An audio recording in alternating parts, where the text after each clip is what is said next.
चांद तारों की भी जुबान होती है, ग्रहों की हर किसी पे कमान होती है, और समझ लेते हैं जो बोली आसमानों की, राह उनकी थोड़ी आसान होती है।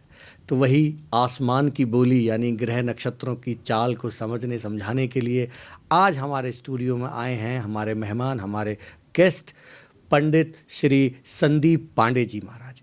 आइए मैं आप सबको मिलवाता हूँ। जय श्री राम। जय सीताराम। पंडित जी, सबसे पहले तो आपका हमारे शो जय भारत पे आने के लिए बहुत बहुत आभार, और मैं कोटि कोटि धन्यवाद आपको देता हूँ कि आप आए और इस ज्योतिष जैसे गंभीर और रोचक विषय पे हमें चर्चा करने का मौका दिया। पंडित, मेरा जो पहला आपसे प्रश्न होगा ये होगा कि ये ज्योतिष की यात्रा, ये जो आपने इस परम ज्ञान की जो यात्रा है, इसकी शुरुआत कैसे हुई, थोड़ा इसके बारे में बताइए। बिल्कुल, मैं आपको बताता हूँ कि जब मैंने अपने करियर की शुरुआत करी थी उस समय क्या हुआ था कि मैं काफ़ी परेशान था। काफ़ी जगह धक्के खाने पड़े मुझे, बहुत ज़्यादा इधर उधर उठा पटक की स्थिति बनी हुई थी। और मैं अपनी कुंडली लेकर के कई पंडितों के पास, कुछ बाबाओं के पास गया, और लेकिन कोई रास्ता मुझे सही तरीके से मिला नहीं। ओके। अचानक से मुझे ये वर्ष 2002 की बात है, अच्छा। और उस समय मुझे एक पंडित जी मिले, और ये मुझे इन्होंने जो बताया कि आपको तो आपकी जो उत्पत्ति हुई है वो अध्यात्म के लिए हुई है, अच्छा। तो आप अध्यात्म की तरफ अगर अपना रास्ता बनाने का प्रयास करेंगे तो इसमें आपको प्रसिद्धि भी अच्छी मिलेगी और आपको आनंद भी अच्छा आएगा। इसी दौरान एक पंडित जी थे, तो उनसे मुलाकात हुई। मैं उनका नाम नहीं लूँगा, लेकिन वो हमारे आज भी हमारे संपर्क में हैं, और हमारे बहुत अच्छे संबंधों में उनकी गिनती मैं करता हूँ, और बहुत ही प्रिय हैं हमारे। तो उन्होंने मुझे ये बताया कि अभी थोड़ा सा जैसे कि ज्योतिष पर की जो चर्चा हम लोग कर रहे हैं, और आज की डेट में लोग इस ज्योतिष को कई बार अंधविश्वास मानते हैं, कई बार कहते हैं कि ज्योतिष वगैरह कुछ नहीं होता है, लेकिन मैं इसको जो है साबित करने के लिए यहाँ बैठा हूँ, और आज आपको साबित करके भी दिखाऊंगा कि ज्योतिष किस प्रकार एक प्रकार से विज्ञान के तरीके से काम करता है। ओके। उन्होंने हमें ये बताया कि 2002 की बात मैं बता रहा हूँ आपको। 2002 में मैं उनसे जो है मई में मिला था, अभी भी वो दिन याद है मुझे। और मई में जब उनसे मुलाकात हुई तो उन्होंने यही कहा कि पांडे जी, बस आपका समय शुरू होने वाला है, और आपका 15 जून के बाद आपका समय ऐसा पलटेगा कि आप बिल्कुल निरंतर आगे बढ़ते चले जाएंगे, और आपको पीछे मुड़ के देखने की ज़रूरत ही नहीं पड़ेगी। ओके। और हुआ वही जैसा कि मैंने बताया। उसी 2002 में हमें करीब ये 8 या 9 तारीख की बात है, जून की, हमें किसी पंडित जी से हमारी मुलाकात हुई। वो पंडित जी दिल्ली में रहते थे। अच्छा। उन्होंने मुझे एक ऑफ़र दिया, क्योंकि मैं ज्योतिष तो सीख ही रहा था, और उन्होंने मुझे ऑफ़र दिया कि आप हमारे साथ आइए, और हमारे साथ रह करके कुछ ज्योतिष का के बारे में हम वो रिसर्च कर रहे थे। अच्छा। तो उस रिसर्च पर हमें उनके यहाँ काम करना था। उन्होंने हमने हमें कुछ पे आउट देने के लिए कहा, और उस पर काम करने के लिए कहा। अच्छा। मैं उनके यहाँ गया अचानक से। अभी तो जिसकी बात मैं कर रहा हूँ उनका तो देहांत हो चुका है। बहुत बड़े, मतलब हमारे इस देश के बहुत बड़े कारोबारी हैं, थे, कारोबारी थे, उनका देहांत हो चुका है। तो एक दिन उन्होंने, वो उनके शिष्य थे, उनसे वो अपनी ज्योतिष वगैरह पूजा पाठ करवाते थे, और कभी कभार जो है अपनी जब कुछ काम करना होता था उनको, तो वो उनको कुंडली दिखाते थे। तो इसी संदर्भ में जब रिसर्च हो रहा था हमारा, उनके साथ चल रहा था, तो वो एक बार हमारे साथ में वहाँ गए, उस कारोबारी के यहाँ। अच्छा। हमें लेकर के गए उनके यहाँ। तो अब मैं तो उनको जानता नहीं था, मैं तो उनके साथ गया हुआ था। अब हम लोग बैठे थे, ये आपके दिल्ली की ही बात है, और अचानक से उनकी कुंडली वो अपना दिखा रहे थे, जो जिस कारोबारी की बात मैं कर रहा हूँ वो अपनी कुंडली हमारे पंडित जी को दिखा रहे थे, अच्छा। सारी चीजें बता रहे थे। तो कुंडली मेरे सामने ऐसे रखी हुई थी। अचानक से मैं कुंडली देख ही रहा था, और कुंडली देखते ही मैंने उनको एक बात बता दिया कि अब आपका यहाँ से डाउनफॉल शुरू होगा, और एक तरीके से आपका अब अंत का समय आ गया है। ओहो। हाँ, ओके। मैंने उनको बताया, एक समय दिया उनको मैंने कि ये वर्ष रहेगा, और इस वर्ष के बाद से आपका जो भी ये साम्राज्य आपने बनाया है, वो साम्राज्य आपका ध्वस्त होता नजर आएगा। ये भी प्रिडिक्ट किया जा सकता है कि बिल्कुल बिल्कुल प्रिडिक्ट किया जा सकता है। यहाँ तक कि मैंने उनको ये भी बताया, और जिनके साथ मैं रिसर्च कर रहा था वो गुरुजी हमारे बगल में बैठे हुए थे। उन्होंने कहा कि पांडे जी अब आप कुंडली बताओ इनको। अरे, तो वो आपकी बात सही हुई? मैं आपको इसका मैं नाम लेना उचित नहीं होगा क्योंकि ये सार्वजनिक मंच है, लेकिन मैंने उनको वर्ष भी बताया, और ये भी बताया कि आपको इस वर्ष में जेल की यात्रा भी करनी पड़ेगी। ओहो। मैं यहाँ पे बड़ी बात पूछना चाह रहा हूँ कि ज्योतिष के अंदर ये जो कैलकुलेशंस हैं हाँ हाँ कि हम किसी की जेल यात्रा प्रिडिक्ट कर देते हैं, या किसी का हम डेथ प्रिडिक्ट कर देते हैं जैसे आप बता रहे हैं, किसी का लव मैरिज प्रिडिक्ट कर देते हैं, या किसी का डाइवोर्स प्रिडिक्ट कर देते हैं, जी। ये सारी जो गणनाएं हैं इनमें से इनमें एक एक करके कुछ उदाहरण के साथ बता सकते हैं आप टेक्निकली के? क्योंकि हमारे भी जो दर्शक गण हैं कुछ ज्योतिष में इंटरेस्ट रखते हैं, वो भी अपनी कुंडली में वो चीज़ें देख सकें, क्योंकि मोटा मोटी जो समस्याएं हैं वो कुछ इसी प्रकार की रहती हैं। जी। तो कुछ बताएं जो जिससे कि अब जैसे मैंने उनको ये बताया कि आपकी जेल यात्रा होनी है, और इस वर्ष में होनी है। अब हम अगर यहाँ जेल यात्रा या कोर्ट कचहरी और जो है कानूनी विवाद की बात करेंगे हम, तो हम कुंडली में 12 घर होते हैं। अच्छा। और उस कुंडली में 12 घर में जो छठा स्थान होता है, ये कुंडली के अनुसार ये कोर्ट कचहरी के विवाद या फिर कानूनी मामलों के लिए अध्ययन छठे स्थान से किया तो जाता ये है। छठा स्थान कैसे गिनते हैं? जैसे कुंडली में हम पहला स्थान देखेंगे, लगन जो होता है ये पहला स्थान कहलाता है। अच्छा, जो बीच में सेंटर में हाँ, जो सामने होता है हाँ, पहला, वो लगन स्थान कहलाता है, वो प्रथम भाव कहलाता है। अच्छा। प्रथम भाव से लेकर के जब हम आएंगे जो छठा स्थान होता है, ये अशुभ स्थान कहलाता है। और यहाँ से हम शत्रु कैसे उनके ऊपर हावी होंगे, रोग उनको कितना आएगा, उनको कानूनी मामलों में कितना पड़ना पड़ेगा, उनको कोर्ट कचहरी कितने चक्कर लगाने पड़ेंगे, या फिर जेल यात्रा की जो बात मैंने करी है, उनको जेल यात्रा करनी पड़ सकती है या नहीं करनी पड़ सकती, ये सारी चीजें हम छठे स्थान से देख सकते हैं। अच्छा। और बिल्कुल सटीक बता सकते हैं। तो जैसे ही हमने उनको बताया, उन्होंने अपनी डायरी निकाली, उस डायरी में नोट किया। अच्छा। और डायरी में नोट करने के बाद में उन्होंने मेरा नाम लिखा और मेरा नंबर लिखा उस पर उन्होंने। अच्छा। जब उनके ऊपर यह आफत शुरू होने लगी,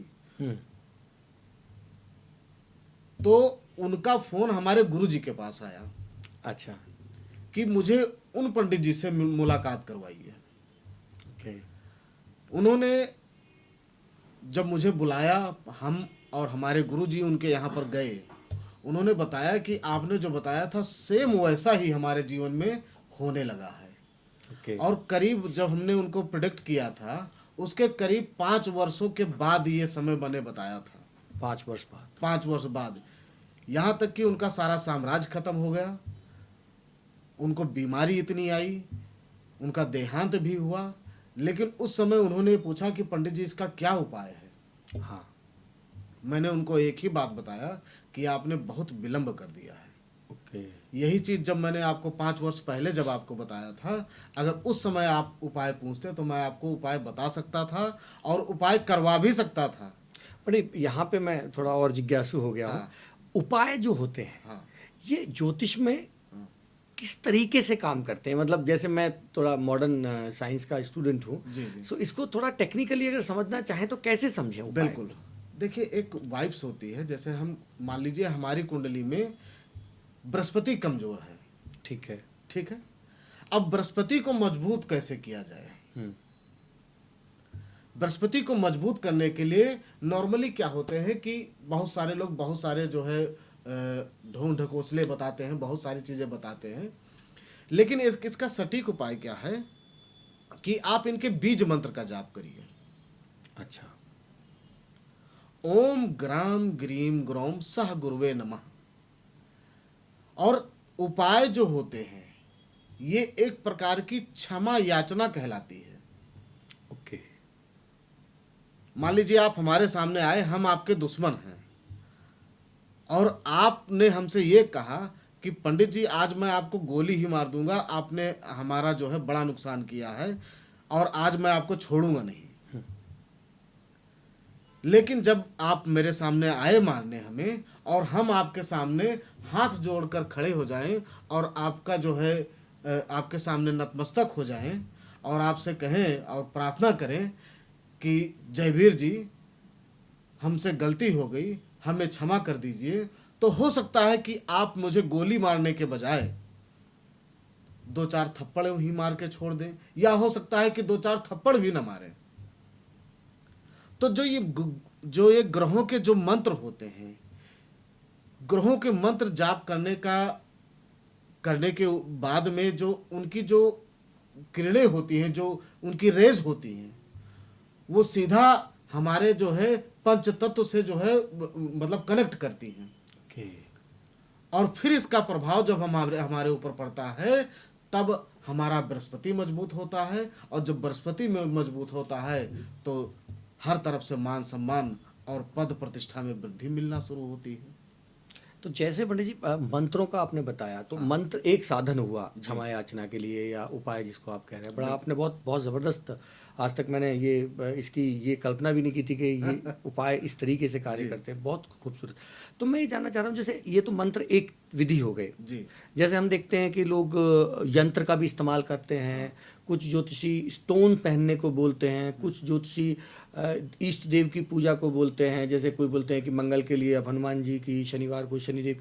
तो इन उपायों में क्या अंतर है, इसको कैसे समझे एक आम देखिए, आदमी? ये जो विधा मतलब बनाई गई थी, ये ग्रह नक्षत्रों के अनुसार ही बनाई गई थी। अब ये बताइए आप मुझे, जैसे सप्ताह में 7 दिन होते हैं, पहले रविवार आता है, फिर सोमवार, फिर मंगलवार, फिर बुधवार, फिर बृहस्पतिवार, फिर शुक्रवार, फिर शनिवार। फिर शनिवार। ठीक है, तो ये सोम के बाद मंगल ही क्यों आता है, और मंगल के बाद बुध ही क्यों आता है? ये तो बनाने वाले ने जैसे बनाया है। ये ज्योतिष जो बनाया गया है ना, ये पूरा हमारा ऋग्वेद पर आधारित है और नक्षत्रों पर आधारित है। अच्छा। सबसे बड़ी बात मैं बता दूं आपको कि जो हमारे ग्रह होते हैं ना, ये कुंडली में जो बने हुए हैं ग्रह, जो 12 घर हैं, 12 घर में कहीं ना कहीं जो है घरों में किसी न किसी घर में वो 9 ग्रह आपके बैठे होंगे। ठीक है, आपके जन्म के समय जब नक्षत्रों का जो अक्षांश रहा है, उस अक्षांश के आधार पर आपके ग्रह कुंडली में बिठाए जाते हैं। अच्छा। ठीक है, लेकिन जो हमने बताया कि सोमवार, मंगलवार, बुधवार, बृहस्पतिवार, ये किसने बनाया और ऐसा ही क्यों बनाया? ये रविवार पहले बाद में भी आ सकता था, करेक्ट, या बृहस्पतिवार पहले आ सकता था, सोमवार बाद में आता। लेकिन ये नक्षत्रों और ग्रहों की पोजीशन के आधार पर बनाई गई। ओके।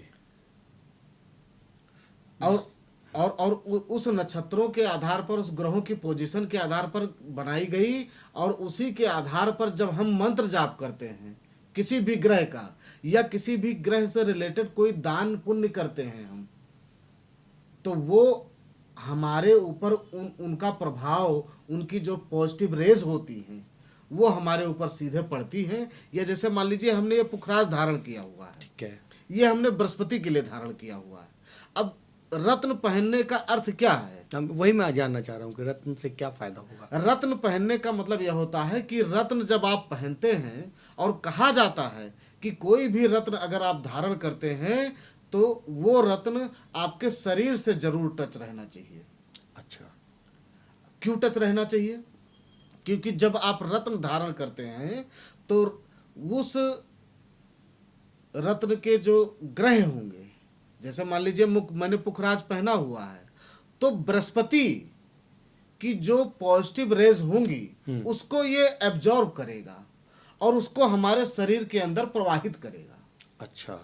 फिर हमारी जो बृहस्पति अगर कमजोर है तो वो रेज जो है, जो पॉजिटिव रेज इसको जो एब्जॉर्ब करेगा वो हमारे शरीर में जाएगा और उसको जो है गुरु को मजबूत करेगा।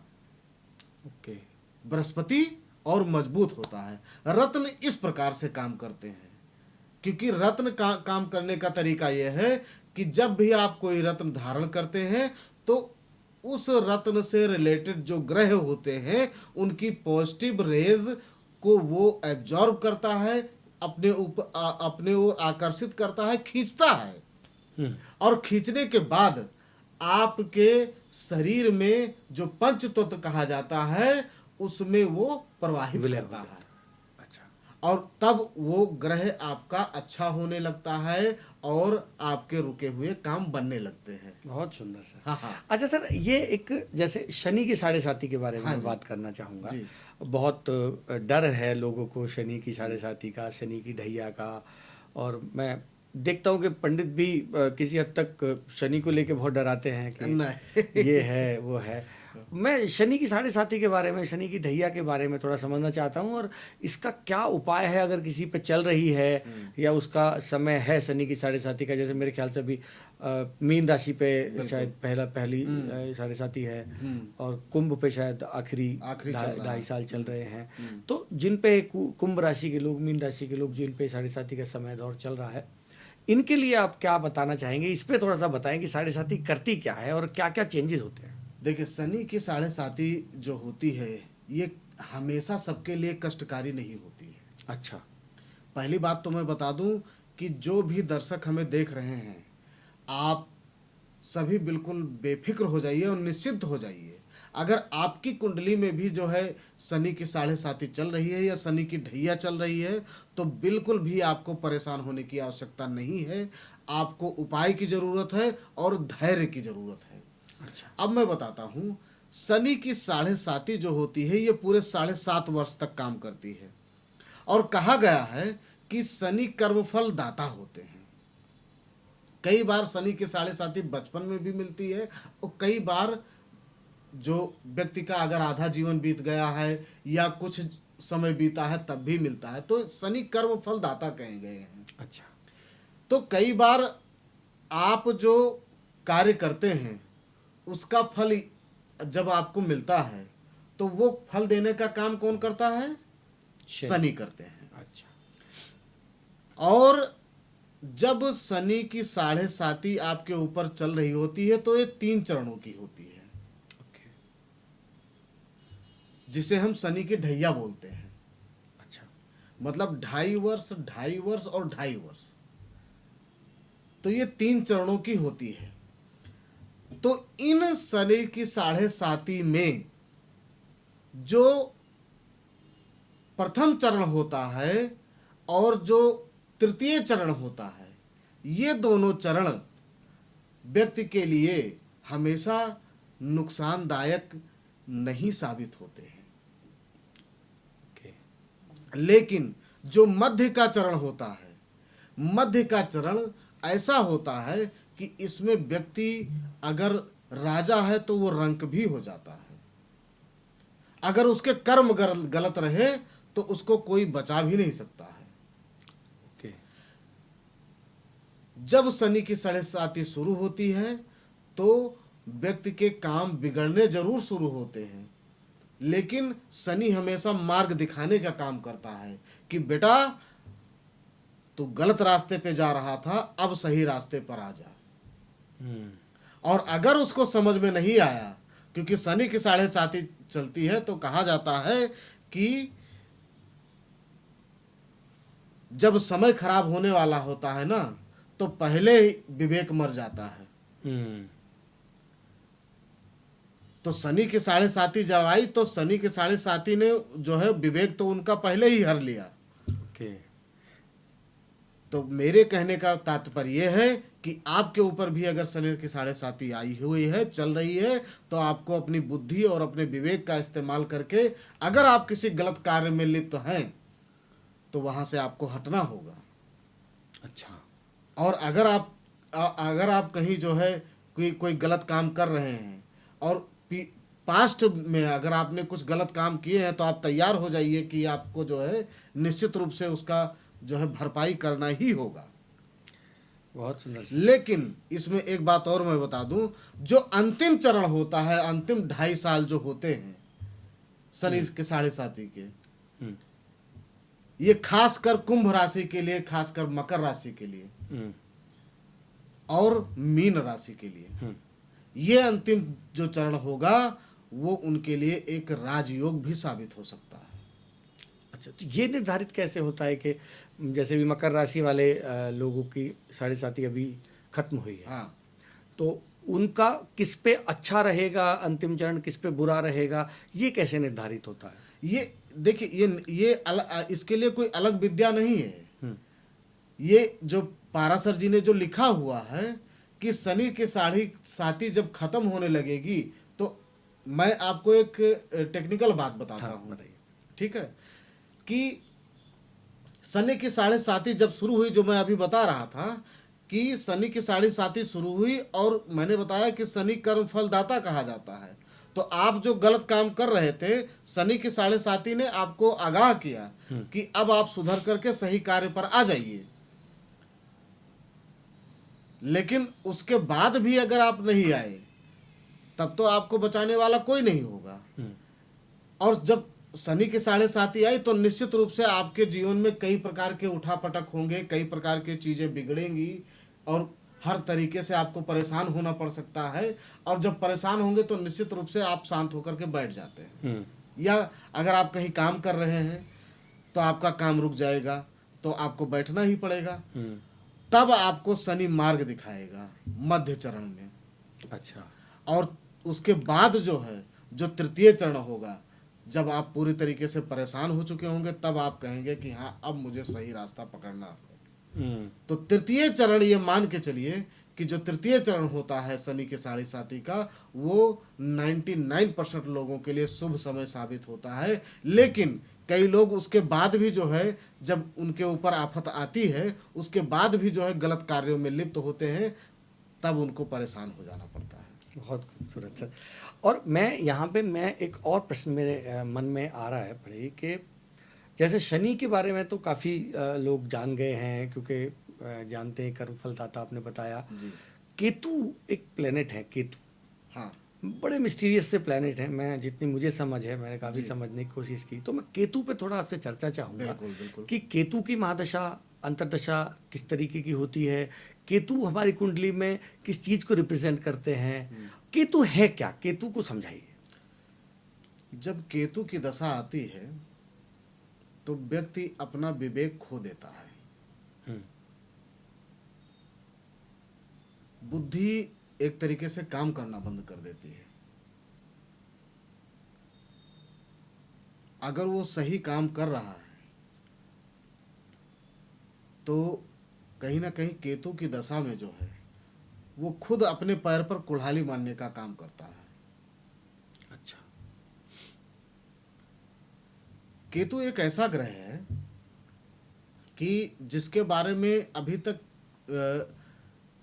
किसी भी ज्योतिषाचार्य या जितने भी पुस्तकें प्रकाशित हुई हैं, इसके बारे में कोई बहुत ज्यादा गणना नहीं कर पाया है। ये एक अदृश्य ग्रह कहा जाता है और अदृश्य तरीके से काम भी करता है ये।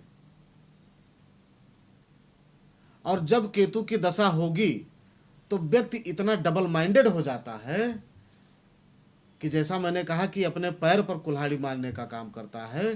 तो केतु का प्रभाव अगर कुंडली पर है या केतु की दशा चल रही है तो व्यक्ति कभी सही रास्ता नहीं पकड़ पाता है। अच्छा। और इसको मजबूत करने के लिए बहुत सारे उपाय हैं हमारे इसमें, लेकिन सबसे बड़ा उपाय मैं बताना चाहूंगा कि आप अगर केतु को मजबूत करना चाहते हैं तो शनिवार के दिन या बुधवार के दिन आप मदिरा का जो है मदिरा चढ़ाएं आप पीपल के पेड़ पर। अच्छा, केतु के लिए? केतु के लिए मदिरा पीपल के पेड़ पर अगर आप चढ़ाना शुरू कर दिए बुधवार या शनिवार के दिन, आप देखिए आप एक बिल्कुल शांत तरीके से काम करने लगेंगे। अगर आप डिस्टर्ब हैं, डबल माइंडेड हैं, आप काफ़ी परेशान हैं, ये करूं या फिर ये करूं, और इस चक्कर में आपका कोई काम नहीं हो पाता है।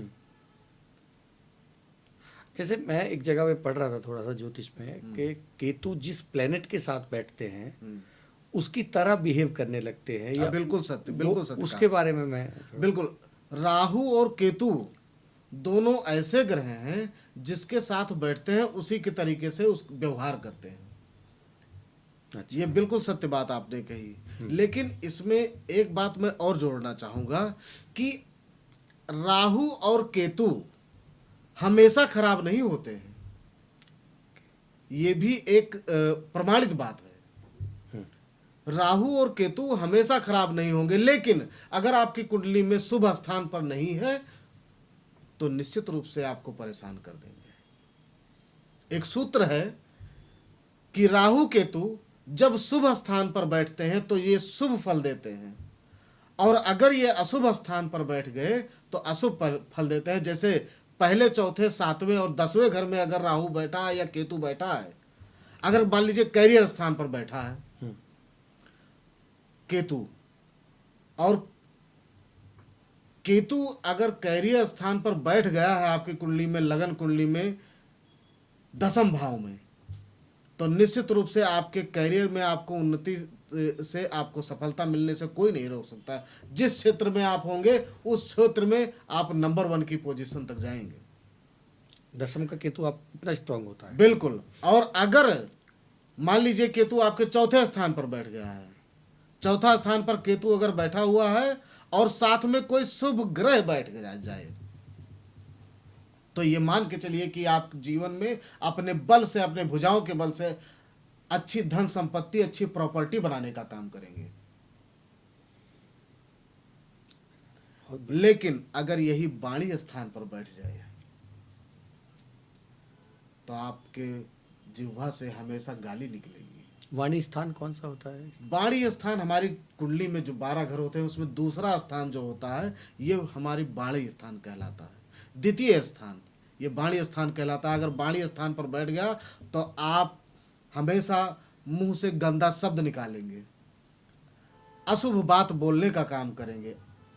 और सबसे बड़ी बात, अगर वाणी स्थान पर राहु और केतु बैठ गया है और साथ में अगर कोई अशुभ ग्रह भी बैठ जाए तो निश्चित रूप से आप जो सेवन नहीं करना चाहिए, जो हमारे जो है धर्म हमारा नहीं कहता है, आप ऐसे चीज़ों का सेवन करेंगे। मैं साफ साफ शब्दों में कहना चाहूँगा, मांस, मदिरा, हर चीज़ आप लेने का काम करेंगे अगर केतु वाणी स्थान पर बैठा हुआ है। ओके। तो परी, जैसे कोई अभी आप यहाँ पे बड़ी बहुत अच्छी आपने एक बात उठाई, मैं उस पर और आपकी थोड़ी स्पष्टीकरण चाहूँगा कि जो हम खाते हैं, जैसे कोई नॉन वेज खाता है, कोई वेज खाता है, कोई चिकन खाता है, मछली नहीं खाता है, कोई मछली खाता है, मुर्गा बकरा नहीं खाता है, कोई शराब पीता है पर वो मांस नहीं खाता है, तो क्या ये भी कहीं कुंडली से निर्धारित होता है? सारा चीज ग्रह नक्षत्रों पर ही निर्धारित है। मैं आपको एक बात बताता हूँ, हमारे एक बहुत ही काफ़ी दिनों से जुड़े हुए हैं हमसे, और आपके हरियाणा में रहते हैं और रहने वाले ये उत्तर प्रदेश के हैं। अच्छा। और श्रीवास्तव हैं। उनके परिवार में हमारा आना जाना होता है। तो उनके 2 बच्चे हैं। उनका पूरा परिवार जो है नॉन वेज खाता है, और पूरा परिवार जो है, मतलब चूँकि हाई फाई लोग हैं, काफ़ी ऊंचे हस्ती हैं ये लोग, और कहीं ना कहीं राजनीति में अच्छी पैठ रखते हैं, तो इनके यहाँ जो है सब साथ में बैठ करके पैक लगाते हैं। बैठ करके जो है औरतें भी बैठती हैं साथ में, और पुरुष भी उनके घर के साथ में बैठते हैं, और वहीं चिकन मटन ये सब चलता रहता है। लेकिन उनके यहाँ जो उनका बड़ा बेटा है, उसका नाम मैं नहीं लूँगा, बट उनका जो बड़ा बेटा है वो ना नॉनवेज खाता है ना ड्रिंक करता है। तो इसको आप कुंडली से जोड़ के देखते हैं? बिल्कुल कुंडली से जोड़ के देखा जाएगा। और उसकी जब कुंडली मैंने देखी तो वो भी काफ़ी परेशान थे। उनके इसी लड़के की प्रॉब्लम सॉल्व करने के लिए हमारी इनसे बात हुई थी पहली बार।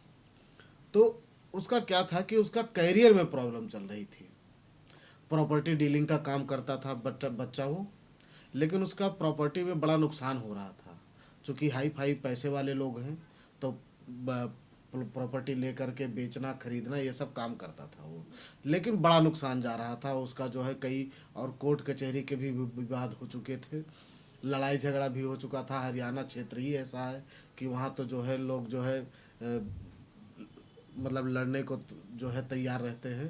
या तो जब इनकी कुंडली इन्होंने हमें दिखाई, हम गए उनके यहाँ, हम बैठे और उन्होंने जन्मतिथि वगैरह बताया, समय बताया, हमने उनकी कुंडली बताई। मैंने उनको एक ही बात बोला, मैंने कहा अभी इसका समय शुरू नहीं हुआ है, और जब ये पैसे कमाना शुरू करेगा ना तो आप सब लोग जो है छोटे पड़ जाओगे इसके सामने। उन्होंने कहा पंडित जी अभी तक तो कुछ कर नहीं पाया, बड़ा बेटे की बात कर रहा हूँ, और उस समय उसकी उम्र करीब 43 साल की थी।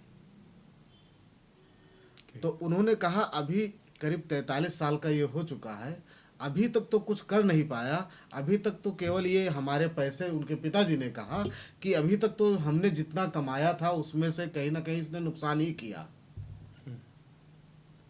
तो अब क्या कर पाएगा। मैंने कहा अब तो इसका समय शुरू हुआ है, तो अब इसके जीवन में जो इसने पीछे खोया है उसका 1000 गुना ये बना करके आपको देगा।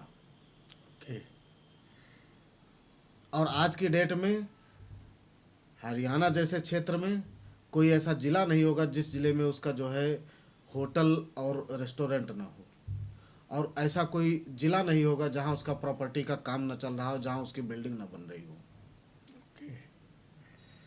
तो ये जो गणना हम करते हैं, जैसे आपने बताया 43 साल की उम्र तक वो कुछ नहीं अच्छा अचीव कर पाए, तो बहुत लोग ऐसे होते हैं जो अपने मिड एज क्राइसिस में आ जाते हैं, क्योंकि हाफ ऑफ लाइफ बहुत या तो समझदारी ना होने की वजह से मान लो, या जैसा आप कह रहे हैं ग्रह नक्षत्रों की चाल है उसकी वजह से। तो इसका क्या कारण रहता है? जो अभी हम बात कर रहे थे, शनि की जो बात कर रहे थे,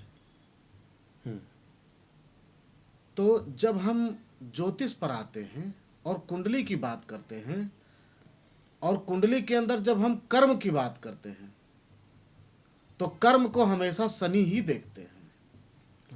लोग डरते हैं शनि से कि शनि की दशा चल रही है, अरे बाप रे अब हमारा क्या होगा। बिल्कुल चिंता करने की आवश्यकता नहीं है। शनि की दशा अगर आई है तो निश्चित रूप से आपके लिए कुछ अच्छा करके जाएगी। तो जो कर्म की बात है उसका कनेक्शन पूरी तरीके से शनि। तो और जैसे इसमें एक बात मैं और जी, जोड़ना जी, जी, चाहूँगा। जी, जैसा कि आपने पूछा कि कई बार जो है लोग करियर की शुरुआत करते हैं लेकिन कुछ नहीं हो पाता है, उनको जो है लाइफ के जब जब आधा समय बीत जाता है तब उनका कुछ करियर उठता है या और बाद में उठता है।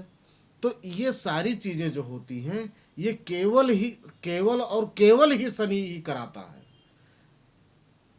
कर्म को निर्धारित करने का काम जो है शनि महाराज ही करते हैं। अच्छा। और हर व्यक्ति के जीवन में 7.5 वर्ष की जो बात आप कर रहे हैं कि शनि की 7.5, तो चाहे आप हों या हम हैं या कोई अदर पर्सन, करीब 5.5 से 7.5 वर्ष ऐसे होते हैं जो हर व्यक्ति के जीवन में गोल्डन पीरियड कहे जाते हैं। आप भी नोटिस कर लीजिए, और कोई भी व्यक्ति जो हमें देख रहे हैं, दर्शक हमारे, अपना समय अगर आप आज 50 वर्ष के हो चुके हैं, आप इतना अंदाजा लगाइए कि आपके जीवन के करीब 5 से 7 वर्ष ऐसे रहे होंगे कि उस समय जो आपने किया होगा, आपके जीवन में खुशियां ही आई हुई होंगी और कहीं आपको परेशान होने की जरूरत नहीं पड़ी हुई होगी। वो समय आपका शनि का था। आप कह रहे हैं कि साढ़े साथी में आदमी का वक्त अच्छा जाता है। कई बार अच्छा भी जाता है, लेकिन अगर शनि आपकी कुंडली में अच्छा नहीं है तो निश्चित रूप से परेशान भी करता है। और ये समय जो मैंने आपको बताया है, जरूरी नहीं कि शनि के साढ़े साथी ही आपके गोल्डन पीरियड हो। ये समय आपका आपके जीवन में मैंने ये बताया है कि 7 वर्ष 7.5 वर्ष ऐसे होंगे जो गोल्डन पीरियड होंगे ही होंगे। अच्छा, चाहे वो शनि की साढ़े साथी की वजह से हो या ना हो। ना हो, तो वो किस वजह अगर से? वो नहीं होगा तो निश्चित रूप से आपकी दशाओं में शनि आ रहा होगा।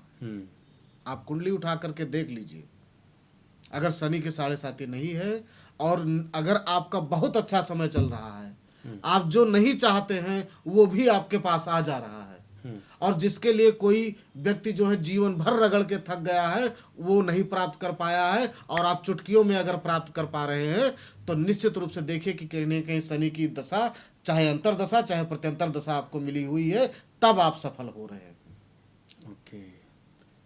तो ये चीज नोटिस करने वाली बात है, और सभी दर्शक इस चीज को देखेंगे कि 5.5 से 7.5 वर्ष ऐसे होंगे आपके जीवन के जो आपके जीवन में गोल्डन पीरियड कहे जाएंगे। हर व्यक्ति के जीवन में ये होता है। और वो आप कह रहे हैं कि शनि क्योंकि आपके कर्मों के फल देते हैं। हाँ तो वो अच्छा, पढ़े एक और महत्वपूर्ण प्रश्न जिस पर मैं चर्चा चाहूँगा। जी। मैं एक पंडित जी से ऐसे ही वार्तालाप कर रहा था, मेरा भी थोड़ा इंटरेस्ट है ज्योतिष में। तो हम बात कर रहे थे कि कुंडली से पास्ट लाइफ भी प्रिडिक्ट हो सकती है क्या? निश्चित रूप से, कि हम पास्ट लाइफ के बारे में समझ सकें। बिल्कुल, कुंडली से आप पास्ट, प्रेजेंट और फ्यूचर इन तीनों चीजें की गणना कर सकते हैं। और ज्योतिष एक ऐसा माध्यम है जिससे आप जो है, जो हमारे आसपास जो वातावरण है उसकी भी गणना की जा सकती है। यहाँ तक कि जब अभी तो आज तो विज्ञान हो गया है, आज तो मौसम विभाग हो गया है, तो वो बता देते हैं कि बारिश आने वाली है या हवा बहुत तेज चलने वाली है, आप लोग समझ जाइए। लेकिन हमारे प्राचीन काल में क्या होता था, वेद ही तो होते थे, और उसी वेद के आधार पर जो है हम गणना कर देते थे कि अब बारिश होने वाली है।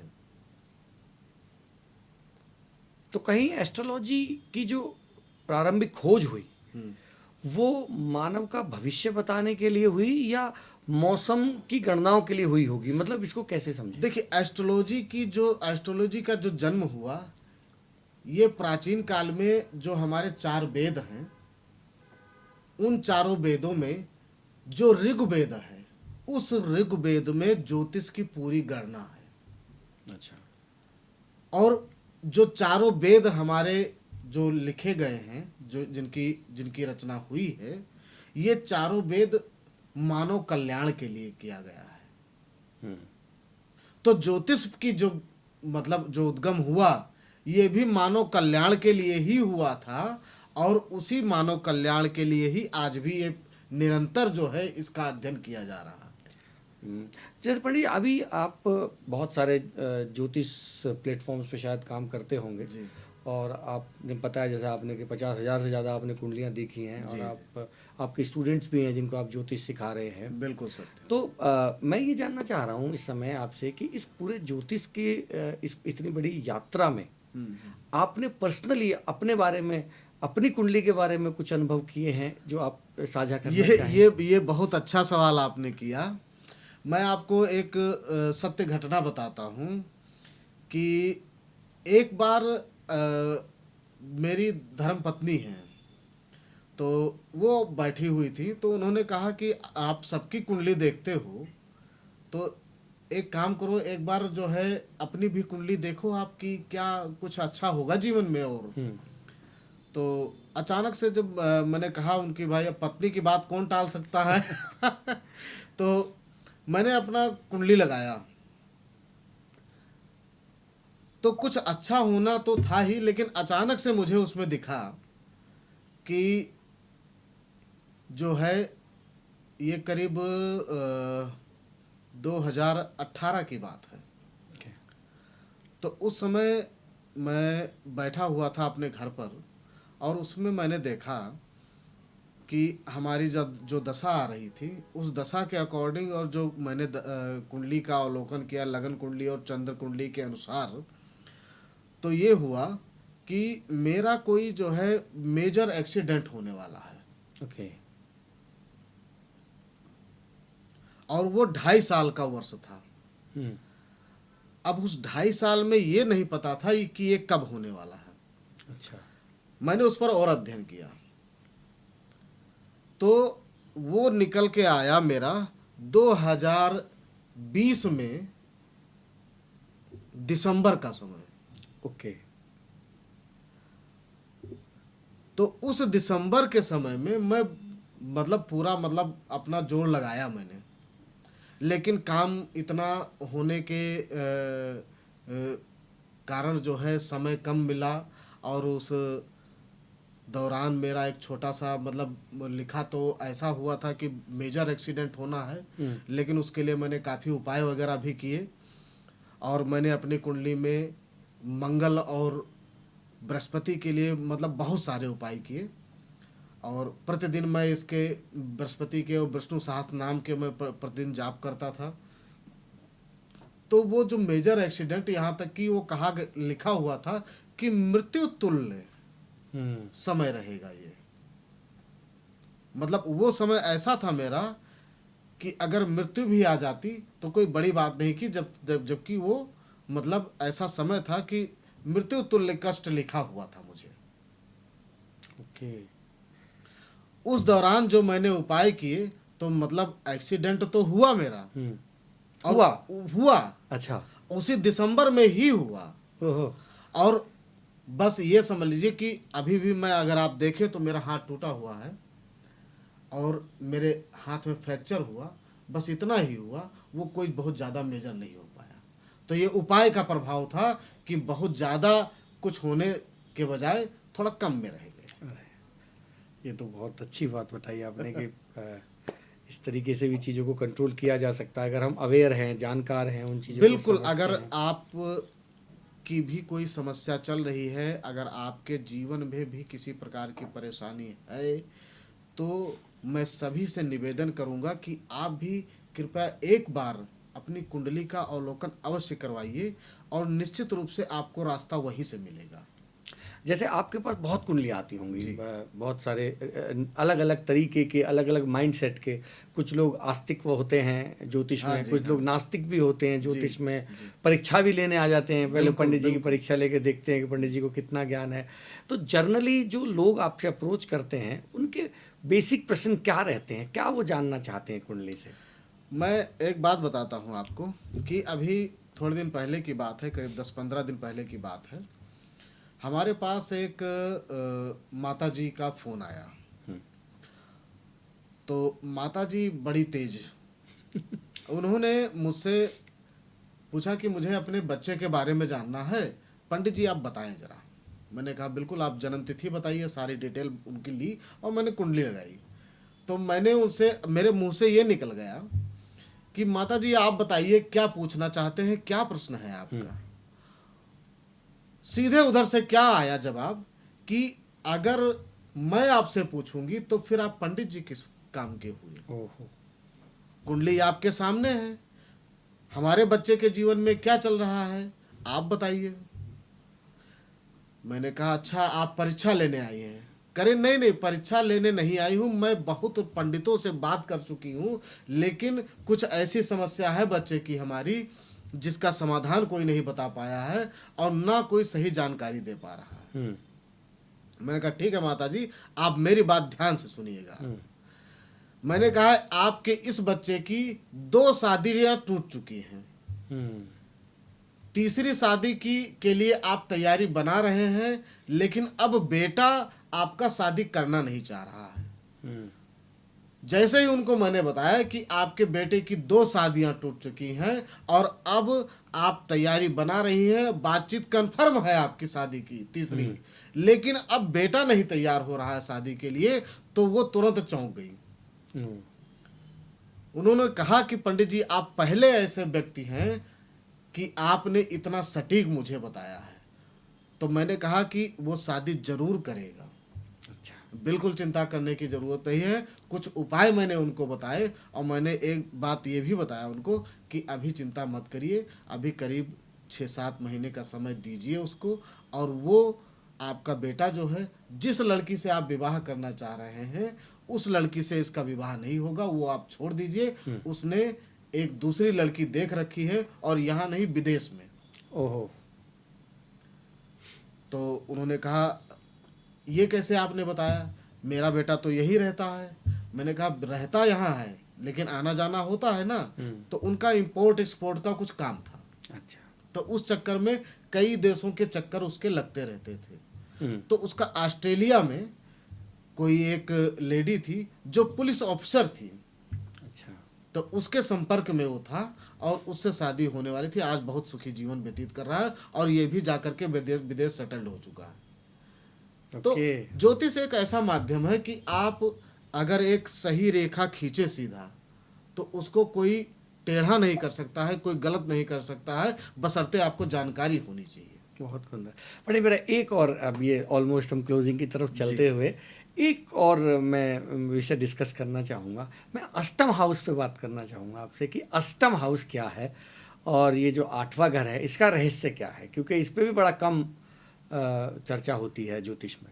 ये जो मैं बोलना चाह रहा था वो तो आपने पहले ही बोल दिया कि इस पर चर्चा कम होती है, और अधिकतर ज्योतिषाचार्य अष्टम हाउस पे 8वें स्थान पर बहुत कम बोलते हैं। उसका कारण क्या है कि जन्म और मृत्यु ये सब परमात्मा के हाथ में है। कई बार हमारे पास भी लोग आते हैं और कहते हैं कि पंडित जी आप बताइए कि हमारी उम्र कितनी है, अच्छा। या फिर हमारी मृत्यु कब होगी। तो हमारे गुरु जी ने हमें साफ बताया, और ज्योतिष जब भी हम पढ़ते हैं या कोई भी अगर शिक्षा ग्रहण करता है ज्योतिष की, तो उनको साफ बताया जाता है कि 2 चीजों की गणना आपको नहीं करनी है। एक तो संतान कौन सी होगी, कन्या होगी या पुत्र होगा। अच्छा। और दूसरा मृत्यु की गणना नहीं करनी है। तो 8वें स्थान से हम मृत्यु कब होना है, देहांत कब होना है, इस चीज की गणना करते हैं। 8वें स्थान से कई बार जो है गुप्त संबंध या गुप्त अंगों का भी अध्ययन किया जाता है। जैसे कई बार होता है कि ऐसे बहुत सारे मामले आते हैं मेरे पास, और इसकी वजह से आजकल शादियां भी बहुत टूट रही हैं। मैं आपको संक्षेप में बताता हूं कि, और खासकर महानगरों की सबसे बड़ी समस्या है ये, कि जब विवाह तो हो जाता है, लेकिन विवाह के बाद पति पत्नी से खुश नहीं होता है या पत्नी पति से खुश नहीं होता है। उसका कारण क्या होता है कि पति अपने पत्नी को जो है संतुष्ट नहीं कर सकता।